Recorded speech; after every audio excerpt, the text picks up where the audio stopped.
times as vegans, we operate under the assumption that just because we aren't eating animal products, our plate is free of guilt. And that is not always the case. Now, I know it's not always accessible, be it because of budget or lack of time to do research or a million other reasons that are all incredibly valid because, let's face it, trying to survive life in this world is difficult enough, but it is important to have a basic understanding of what is on your plate and where it came from and, the ways that we can all help to make this world a more ethical place, however that looks for you.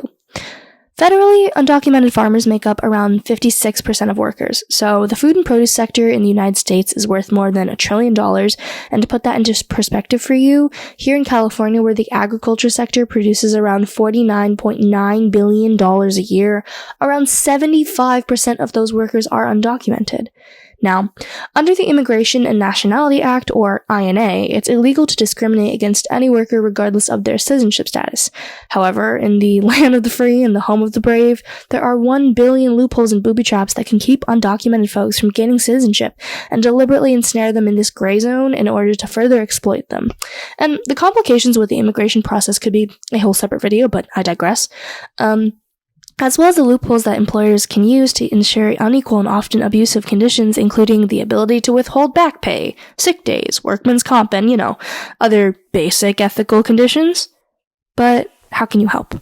Again, it isn't always possible for people to get their fruits and vegetables directly from small farmers that support undocumented folks, and that would be the top thing in order to support your local farmers to sustain support for the undocumented community because, as we all know, you vote with your pockets. But the next thing would be to research the big communities you're getting your produce from, try to see how they vote and if they're voting for people or donating to senators that support legislation that supports undocumented folks. Now, if dedication of time isn't something you can do either, that's perfectly okay. Some things you can do are educate yourself on the current legislation that either hurts or protects workers and vote in a way that supports them. This includes presidents, by district, or even within your own schools if you're a student. If your school has programs that support Dreamer students, please, please, please support these programs. Oftentimes, students have more wiggle room in the immigration process, and education is an awesome way to break the generational cycle. If your school doesn't have these programs, make sure you check in with clubs to see which of them are pushing schools to make this a reality. Most times, minority student clubs are already doing most of the work, so see if you can add your name to a petition or any other thing.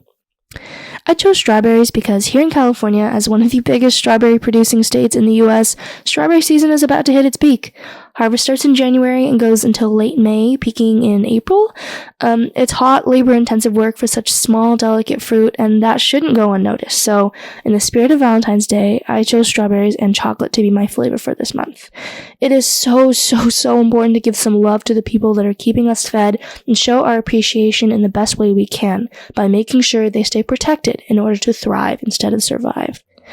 My last note is to please, please, please, please, please consider supporting the Raven Corps and the work we do here. Either sharing by word of mouth or monthly donations of $5 to $10. Anything helps small charities that are really putting in the work to make this world an easier place to live in. And I'm Anata. Thank you so much for listening.